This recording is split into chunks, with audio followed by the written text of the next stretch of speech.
Now listen to my buddy Bruce Lipton explain, upon conception, this neural liquid is spread through your body, determining how smart and strong you will be. Conscious conception. This is an important understanding. And it goes like this. Long before you're ready to have the baby, you should be thinking about this baby and what you're planning with it. The reason is this. Your perceptions are inside the cells. There's a nucleus inside the cell. And inside the nucleus are the chromosomes. When we look at the chromosomes, I said there are 23 pairs of these chromosomes. Here's a pair of chromosomes. One of them, obviously, is the maternal chromosome, and one is the paternal chromosome. Each of the chromosomes has thousands of genes on it. So there's 2 sets of genes for everything. One set derived from the mother and one set from the father. So only showing 7 genes. You have 2 A genes, 2 B, 2 C, 2 D, etc. Why? One from the mother, one from the father. Here's an important point. In most biological systems, only one of the pair of genes can be used. You cannot use both genes. So what is happening is there's a process where some of the genes get blanked out and other genes are allowed to express themselves. I have to cancel one set or the other set. I can't express both. So in this case, I knock out the D and E gene in the paternal chromosome. The mother's chromosome will express the D and E. So there's only one gene active for each of these traits. Why is this relevant? Where does this imprinting occur? And it says this. We now know that it starts prior to ovulation in regard to the egg. About 2 months before the egg is ovulated, it's been in an arrested state of development. And then it is activated where it begins the final stages of maturation. It is during this final stages of maturation that an imprint is laid down on which genes are going to be selected. What's the imprint based on? The perception of the parents. The reason is this. There are 2 sets of genes. One in the father, he can imprint some genes in the sperm, and the mother imprints another set and a larger set in the egg. What is the imprinting? The imprinting says, which of the ones should we negate and knock out and so that it's not going to be expressed so the other chromosome provides it? Or which one should I activate? Why is it relevant? And it goes like this.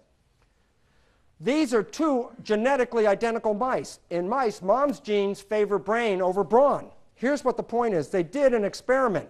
And in one set, they activated mainly the paternal set of imprinted genes.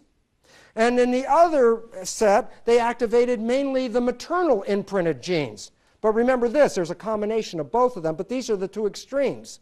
And this is an experiment in a laboratory. Why is it important? Because there's 2 completely different sets of development.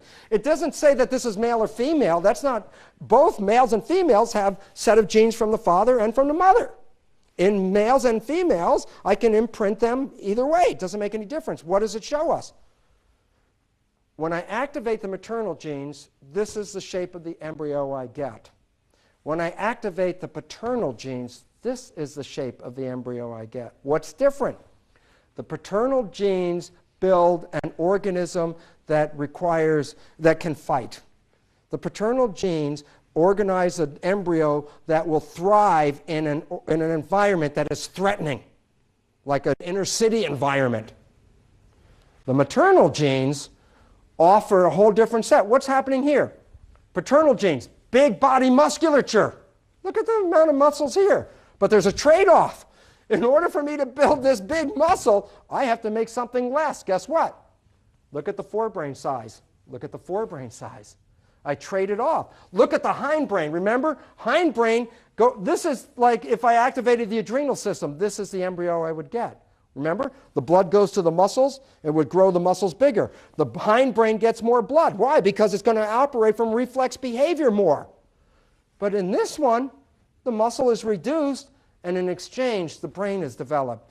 In a supporting, nourishing environment, this is more of the embryo you would develop. If the parents live in a threatening environment that doesn't support their family or their future generations, they will create an embryo that looks like this. The reason is, in that environment, this will survive better than this one will survive. So why is this important? The imprints were laid down just before the fertilization. So it's the attitudes of the parents within the few months before that conception that are selecting an imprint that will determine some very fundamental shapes and characters of their future baby. This brain is half the size of that brain. And why that's important is I will show you 50% of a child's intelligence can be determined by the prenatal environment and preconception environment. It's very important. You can shortchange a child's intelligence 50% by living in fear.